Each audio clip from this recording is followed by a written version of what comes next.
कहते हैं कि जुबली हिल्स के इस असम्बली हलक़े में एरागड्डा की म्यूनसिपल की सीट पर मरहूम जानी मियाँ साहब और अब भाभी वहाँ के काउंसलर हैं, वहाँ पर भी आप जाकर देख सकते हैं कि मरहूम शरीफ साहब ने बड़ी खिदमत अंजाम दी, मगर अल्लाह को कुछ और मंजूर था, वो अल्लाह को प्यारे हो गए।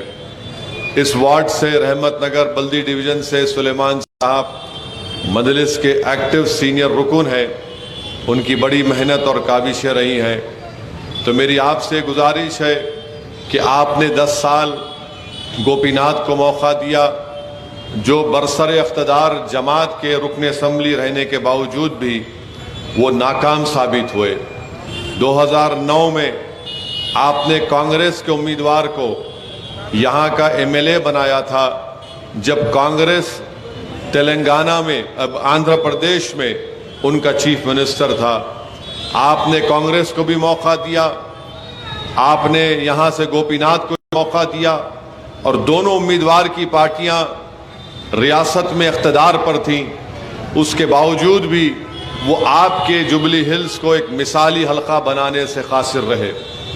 यहाँ पर पीने के पानी का मसला है। इस वार्ड में रहमत नगर में 20 साल पुरानी एक पानी की लाइन डाली गई, आज आवाम को गंदा पानी मिलता है। अभी सुलेमान साहब बता रहे थे कि इसके ऊपर कोई काम नहीं हुआ। वहीं पर आप जानते हैं कि रहमत नगर हबीब फातिमा नगर फेज़ 1 में मंजीरा का पानी हफ्ते में 2 या 3 बार आता है। हबीब फातिमा नगर फेज़ 2 में मस्जिद के अपोजिट में, वहाँ पर भी मंजीरा का पानी 4 या 5 दिन में एक मरतबा आता है। संजय नगर में पानी 3 दिन में एक बार आता है। और रहमत नगर में शफी साहब के घर के सामने जो बोर है वो काम नहीं करती है। ऐसे कई मसले मसाइल हैं। मजलिस इत्तेहादुल मुस्लिमीन ने जुबली हिल्स के हर बल्दी वार्ड के सिलसिले में पीने के पानी के मसले कितने हमने तैयार किए, ड्रेनेज का कितने मसले हैं, स्टॉर्म वाटर ड्रेन के क्या मसले हैं, इलेक्ट्रिक ट्रांसफार्मर और इलेक्ट्रिसिटी के क्या मसाइल हैं, बस्ती दवाखानों के क्या मसाइल हैं, पब्लिक टॉयलेट के क्या मसाइल हैं, ये 6 और ख़बरस्तान कहाँ पर मसला बना हुआ है, क्या मिलना चाहिए। ऐसे 7 मसलों पर मजलिस ने पूरी जुबली हिल्स के बारे में एक लिस्ट को तैयार किया है। अगर आप अपना कीमती वोट 30 नवंबर के दिन जनाब राशिद फराज साहब को देंगे तो मुझे यकीन है कि मजलिस इत्तेहादुल मुस्लिमीन आपके भरोसे को शर्मिंदा होने नहीं देगी। आपने 10 साल गोपीनाथ को मौका दिया, वो आपकी तकालीफ को दूर नहीं कर सके। अब कांग्रेस के उम्मीदवार आए हैं। 2009 में आपने कांग्रेस को मौका दे चुके हैं, इख्तदार पर कांग्रेस थी मगर कोई काम नहीं हुआ। मेरे भाई, आज जो कांग्रेस के उम्मीदवार हैं यकीनन बेहतरीन क्रिकेटर थे अपने ज़माने में, उससे कोई इनकार नहीं कर सकता, मगर बहैसियत सियासतदान वो एक नाकाम सियासतदान साबित हुए हैं। ये पहली मरतबा इलेक्शन नहीं लड़ रहे हैं, तीसरी मरतबा इलेक्शन लड़ रहे हैं। पहली मरतबा मुरादाबाद की आवाम ने उनको उनका अपना एमपी बनाया। 5 साल मुरादाबाद में कोई काम अंजाम नहीं दिए, कोई काम अंजाम नहीं दिए। और याद रखिए, जब कांग्रेस के उम्मीदवार मुरादाबाद के एमपी बने, वजीर आजम कांग्रेस का था, डॉक्टर मनमोहन सिंह थे, और कांग्रेस के करीब 19 एमपी उत्तर प्रदेश से जीतकर यूपीए की सरकार को बनाने में अहम अदा किया। एक काम वहां पर नहीं किए। उनकी पार्टी उनको मुरादाबाद से टिकट नहीं दी 2014 में। अगर वो अच्छा काम करते तो कोई पार्टी बराबर अपने उम्मीदवार को रिपीट करती, उनको दोबारा मौका देती। नहीं दिए, बीजेपी वो सीट जीत गई, क्योंकि मौसूफ जो है कुछ काम नहीं करते थे। वो अपने आप को एक सेलिब्रिटी समझते हैं और उनको कोई फिक्र नहीं है काम वाम की। फिर उनको सवाई माधोपुर टोंक की सीट दिए, 4 लाख वोट लिए, आज तक वो पलट कर नहीं गए सवाई माधोपुर टोंक। अब यहां पर जुबली हिल्स की सीट लड़ने के लिए आए हैं। मैं आपसे अदबन गुजारिश कर रहा हूं कि आप अपने वोट को जाय मत करिए। अगर आप जुबली हिल्स में तरक्याती काम अंजाम देना चाहते हैं, आप जुबली हिल्स में आपकी तकालीफ को अगर आप दूर करना चाहते हैं, तो एक ऐसे आदमी को वोट दीजिए जिसको तजुर्बा है, जिसके पास इखलास है, जिसने अपने कारकर्दगी का रिकॉर्ड अपने बल्दी वार्ड शेखपेट में वो प्रूफ कर चुका है। तो मेरी आपसे अदबन गुजारिश है कि 30 नवंबर के दिन अपने वोट का सही इस्तेमाल करिए। और याद रखिए मेरी इस बात को कि कांग्रेस का जो तेलंगाना का सदर है, मैं बार बार आपसे कह रहा हूं, वो आरएसएस से आया है। उसने अपने जिंदगी के बड़े कीमती साल आरएसएस के शाखाओं में गुजारे हैं। उसने आरएसएस की वो तमाम चीजों को अपने दिलो दिमाग में समा चुका है। और याद रखिए, जो आरएसएस की शाखा में जाता है, सिर्फ खाकी चड्डी पहनकर लट नहीं सिखाया जाता।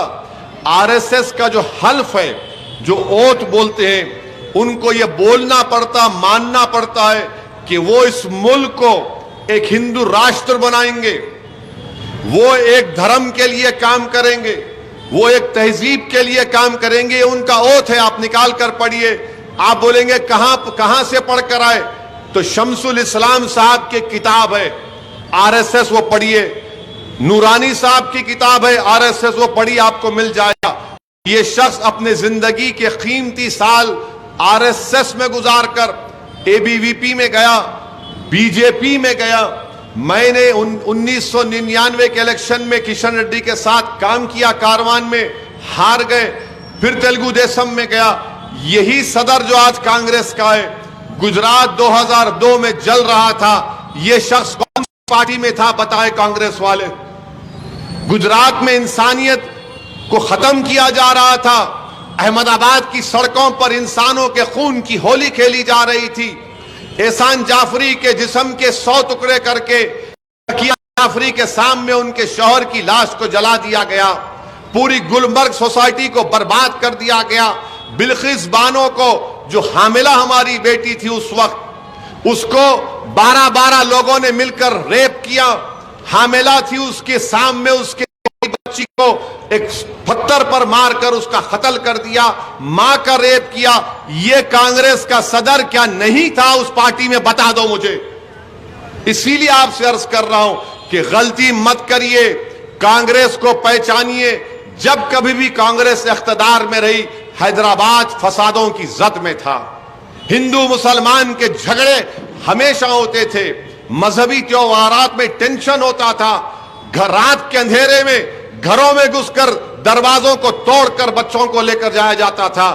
आपको अगर नौजवानों को नहीं मालूम, तो मैं नौजवानों आपको बता रहा हूं, बुजुर्ग जानते। इसीलिए 9.5 साल में हैदराबाद में कोई फसाद नहीं हुआ। पिछले महीने मिलादुन नबी की रैली और गणेश का जुलूस एक दिन आया। मजलिस ने मशवरा करके मिलादुन नबी के जुलूस को 3 दिन के बाद निकाला और ये मिसाल बन गई पूरे मुल्क में। ये मजलिस इत्तेहादुल मुस्लिमीन का कमिटमेंट है। मेरे अजीज दोस्तों और बुजुर्गों, मजलिस पर इल्जाम लगाते हैं ये सब पार्टियां नहीं, ये फुलां के खिलाफ है, हिंदुओं के खिलाफ है। मेरे भाई, मेरी पार्टी में राजमोहन पुराना पुल का कॉरपोरेटर है, 4 मर्तबा का मजलिस का कॉरपोरेटर है। कारवान का मेरा कॉरपोरेटर स्वामी यादव है, वो अब राजेंद्र नगर के असेंबली सीट पर इलेक्शन लड़ रहा है। हमारे पास नायक है, फलकनुमा का कॉरपोरेटर है। तो हम किसी मजहब के खिलाफ ना थे ना कभी रहेंगे। हां, जो हमसे सियासी तौर पर लड़ने आता है या अगर कोई नफरत की आरएसएस की आइडियोलॉजी लेकर, जैसा कि मौजूदा कांग्रेस का सदर लेकर आ रहा है, तो हम मुकाबला करते हैं। हम पीछे हटने वालों का नाम मजलिस इत्तेहादुल मुस्लिमीन नहीं है, मैं आपको खुल के बता रहा हूं। तो ये शख्स जो कांग्रेस का सदर है, ये आज भी आरएसएस के कंट्रोल में है। आरएसएस से कोई नहीं निकल सकता मेरे भाई, आरएसएस से कोई नहीं निकल सकता। एक बार आरएसएस में आपको डुबो दिया गया तो जिंदगी भर आरएसएस की सोच पर रहता है। इसीलिए मेरी आपसे अपील है, नरेंद्र मोदी कहां से आए? मोदी भी तो आरएसएस से आए, वो भी आरएसएस के शाखाओं में थे। और आरएसएस में बरसों काम किए। अज़ां के लिए रुकते हैं।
अजीज़ान मिल्लत, मैं आपसे अर्ज़ कर रहा था कांग्रेस के रिकॉर्ड के बारे में।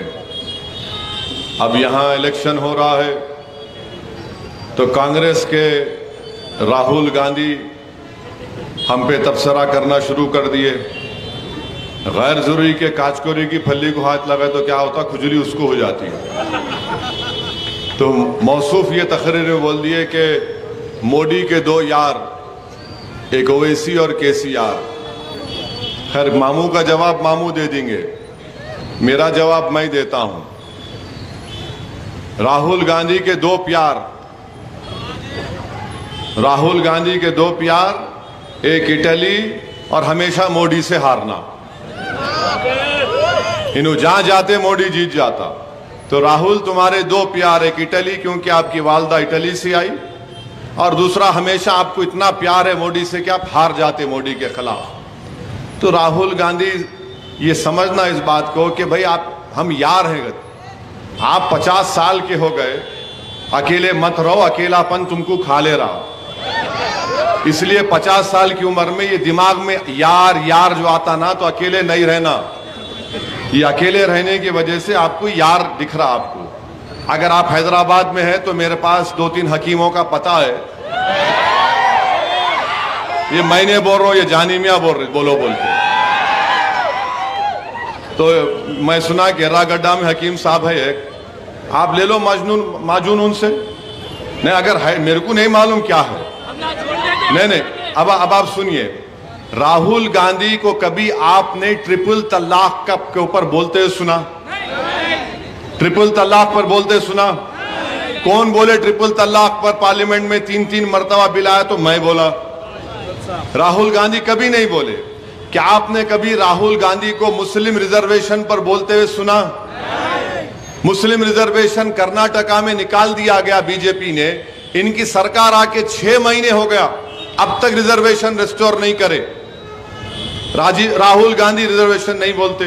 क्या आपने कभी सुना राहुल गांधी, कश्मीर से 370 निकाला गया, पूरे मुल्क की सबसे बड़ी रियासत है जहां सबसे ज्यादा मुस्लिम अल्पसंख्यक समाज की आबादी, कभी आप बताओ राहुल गांधी ने 370 बोला? नहीं बोलते। कभी आपने सुना राहुल गांधी मॉब लिंचिंग के खिलाफ बोले? देख लो जाके, आप नहीं बोले। राजस्थान में कांग्रेस की सरकार है, नसीर और जुनैद को घाटमी का एक मुकाम है, वहां से किडनैप कर लिए ये गौरक्षक और ले जाकर हरियाणा में जिंदा जला दिए। राहुल गांधी कभी बोले उनके ऊपर? नहीं बोले। क्यों नहीं बोलते राहुल गांधी आप 370 के ऊपर, ट्रिपल तलाक के ऊपर, मॉब लिंचिंग पर, मुस्लिम रिजर्वेशन पर? इसलिए नहीं बोलते क्योंकि असली हिंदुत्व का चेहरा है ये। अगर बोलना शुरू करेंगे तो उनको डर है कि उनको दूसरे लोगों का वोट ना खोजे। अरे सच्चाई इंसाफ की तुम बात करते तो बोलो ना इन चीजों पर। असदुद्दीन ओवैसी पे तो बड़ा बड़ा बोलते हो, मगर ट्रिपल तलाक पे नहीं बोलेंगे, मॉब लिंचिंग पे नहीं बोलेंगे, मुस्लिम रिजर्वेशन पे नहीं बोलेंगे, सब पे बोलेंगे। और नारा देते, क्या नारा देते? मोहब्बत की दुकान। अरे कई की मोहब्बत की दुकान है तुम्हारी ये? तुम असल मुद्दों पे बात नहीं करते हो।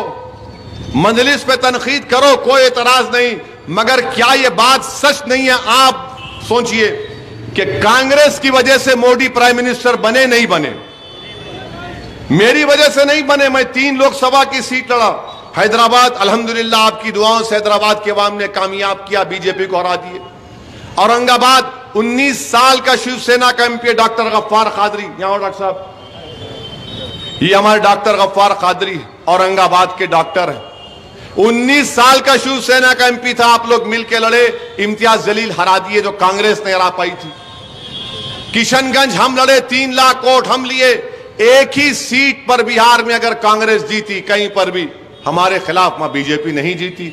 नहीं, ओवैसी पैसे लेते। राहुल गांधी, दुनिया के लोग शायद पैसों को अपना खुदा मानते और शायद पैसों के सामने उसको झुक जाते, मगर असदुद्दीन ओवैसी के पास जो दौलत है वो तुम्हारे पास नहीं है। राहुल, मैं रसूल अल्लाह सल्लल्लाहु अलैहि वसल्लम के गुलामों का गुलाम हूं, ये मेरे पास सबसे बड़ी दौलत है।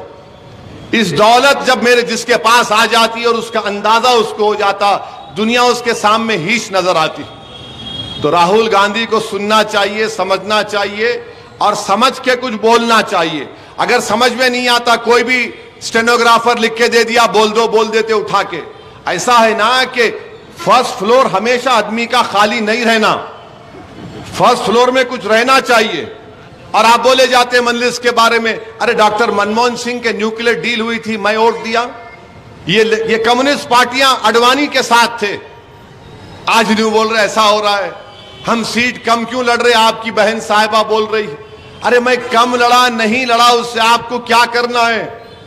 मैं तो 110 सीट छोड़ दिया ना, लड़ो वहां पर, मगर नहीं। अच्छा, और एक चीज, ये कांग्रेस वाले बोल रहे हम गारंटी गारंटी, सुने ना आप इनका, हम वो करें। भाई साहब, कांग्रेस जितने वादे करती वफा को नहीं पहुंचती। इंदिरा गांधी ने कहा गरीबी हटाओ, बेचारा गरीब खुश हुआ, गरीब को हटा दिए। फिर 2014 में मोदी आए थे, आके क्या बोला, भाइयों बहनों 15 लाख आपके अकाउंट में आ जाएंगे। अब बेचारा गरीब सर को हाथ लगा के बोला, कितने सिफर आते उसमें जीरो आते, 15 लाख आते बाबा, दाल दाल दाल 280 MP बना दिए। अब उन्हें बोल रहे अब आते, कल आते, धन क्या जनधन अकाउंट खोलो, ने बोला अकाउंट खोलो, आ रहे 19 आया तो मोदी बोल दिया मैं चौकीदार। उन्हें बोला 15 लाख, तो उन्हें बोले चौकीदार कहने कहा 15 लाख। ये गरीबों का इस्तेसाल करते हैं, ये गरीबों को धोखा देते हैं। मेरे भाई अकबरुद्दीन ओवैसी ने एक अच्छा लतीफा कहा था, दो फेंकने वाले थे, इत्तेफाक से दोनों का नाम, एक का नाम राहुल था, एक का नाम मोदी था। इन दोनों से कोई ताल्लुक नहीं है, इन दोनों से कोई ताल्लुक नहीं है। तो दोनों ये श्री राम नगर के चौरस्ते पे बैठ के बात कर रहे थे। बात करके बोले अरे यारो वो दवाखाना है अपना गवर्नमेंट हॉस्पिटल, वो दवाखाना है मगर राजीव नगर के पास गेट खोल दिए। सुन रहे थे, आखिर में अब फेकम फाक पे आ गए दोनों। तो जिनका नाम नरेंद्र था उन्होंने बोले मैं घोड़े पे निकलता हूं बैठ के, और सुबह से लेके शाम तक, और शाम से लेके दूसरे सुबह तक जब जाता हूं काली में बीज डालता हूं मेरी जमीन के ऊपर। 2 दिन के बाद वापस आता पूरी फसल खड़ी भी है। अब राहुल बोले ओफो 2 दिन में फसल खड़ी हो गई। तो राहुल को क्या करना था, तो राहुल क्या करे, ये न्यू हिमालय कैफी के बेकरी पे खड़े हो गए। ये होटल का नाम क्या है, नहीं टी पॉइंट पे ऊपर चढ़े गए। उन्होंने बोले मैं यहां से बंबू लेके हाईटेक सिटी के तारे को लाके यहां कर देता हूं मैं, अब मेरा दिल ने बोला तो उसको उठा के एरा गड्ढा में कर देता हूं। तो नरेंद्र बोले ये सब ठीक है, ये तो बताओ ये बंबू कहां रखते, तो उन्होंने बोले तुम्हारे बाहर के जमीन में। ये क्या है बताइए आप, 6 महीने आपको इख्तियार में मिल गए, रिजर्वेशन नहीं करे। उन्होंने 15 लाख बोले, 2 करोड़ नौकरियां बोले थे मोदी, आप भूल जा रहे। हर साल भाइयों बहनों 2 करोड़ नौकरी। अब क्या बोल रहे, आइंदा 24 में फरवरी तक 15 लाख नौकरी दूंगा। तो एहतियात बरतिए। गारंटी क्या है मालूम आपको, आपके इत्तेहाद की गारंटी है। आप मुत्तहिद रहिए, आपको हर चीज की गारंटी मिलेगी। ये गारंटी बोल रहे हैं, माइनॉरिटी का डिक्लेरेशन यहां दिए, राजस्थान, छत्तीसगढ़, मध्य प्रदेश में नहीं दिए, तो कांग्रेस को वोट नहीं दे सकते आप। फराज एक बासलाहियत, बाकिरदार और एक कमिटेड वर्कर है पार्टी का हमारे, जो बहैसियत कारपोरेटर बेहतरीन काम अंजाम दिया। तीसरी बात और आखिरी बात, क्योंकि जमात शुरू होगी, किशन रेड्डी यहां पर बीजेपी के सदर कह रहे हैं कि हमको मौका मिला तो हैदराबाद का नाम बदल देंगे, हम इसका नाम फुला रख देंगे। मगर किशन रेड्डी ने एक बहुत बड़ी गलती की, बहुत बड़ी उन्होंने हमारे दिलों को तकलीफ पहुंचाई। ये जुमला कहकर के कौन है हैदर, ये हैदर कौन है, ये कौन है हैदर, ये आप पढ़िए। हम किशन रेड्डी को और आरएसएस को बता रहे, हैदर वो है जिसके ताल्लुक से कमली वाले ने कहा था ये इल्म का दरवाजा है, जिसके ताल्लुक से आका ने कहा था ये इल्म का दरवाजा है, जिसको इल्म हासिल करना है वो हैदर के दरवाजे से गुजरे। हैदर वो है जो हसन और हुसैन के वालिद हैं। हैदर वो है किशन रेड्डी जो शहजादी जन्नत के शौहर हैं। हैदर वो है जिसने अपनी औलाद को यह तरबियत दी कि जालिम से समझौता नहीं करना, खानदान को कुर्बान कर देना, मगर जालिमों से समझौता नहीं करना। और इसीलिए हैदर के शहजादे ने करबला में अपनी गर्दन को कटा दिया, मगर वक्त के यजीद के सामने सर नहीं झुकाया। अरे किशन रेड्डी, तुम जानते नहीं, तुम बोलते हैदर कौन है? यह हैदर वो है जिसने खैबर के किले के दरवाजे को उखाड़ कर कई फासले दूर फेंक दिया था। तुमने हमारे दिलों को तकलीफ पहुंचाई किशन रेड्डी। अब हैदर कौन है हम बताएंगे तुमको। हम हैदर के नाम लेवा हैं, उनके नाम से हैदराबाद बनाया गया है। ये बहादुरों की सरजमीन है किशन रेड्डी बीजेपी वालों, जिस हैदर के नाम से रखा गया है। हम तुमको बताएंगे हैदर क्या होता है। मेरी आपसे गुजारिश है कि आरएसएस का एजेंडा जो मैं शुरू किया था, ये आरएसएस का एजेंडा है। देखिए कैसे तकलीफ पहुंचाते हैं। हैदर कौन है ये हैदर कहां से आया? अरे किशन रेड्डी, हैदर हर हमारे दिलों में है, हमारी औलाद के सीनों में है हैदर, और इसीलिए हम हैदर को नहीं भूलने वाले हैं। मेरे साथ नारा लगाइए, नारे खैबरी, नारे हैदरी, नारे हैदरी। अल्लाह हम तमाम को हैदर के सदक़े में अल्लाह हमको ताकत दे, ताकि हम इन तमाम कुव्वतों को जो हमारे वजूद को मिटाना चाहते हैं, अल्लाह हैदर के सदक़े में हमको मुत्तहिद कर दे। मेरे अजीज दोस्तों और बुजुर्गों, 30 नवंबर के दिन पतंग के निशान पर वोट लगाइए और एक बार नारा लगाइए, हैदराबाद जिंदाबाद, हैदराबाद, हैदराबाद। पतंग के निशान पर बटन दबाइए, अपनी पार्टी को कामयाब करिए। मैं माजरत चाहता हूं, मुझे और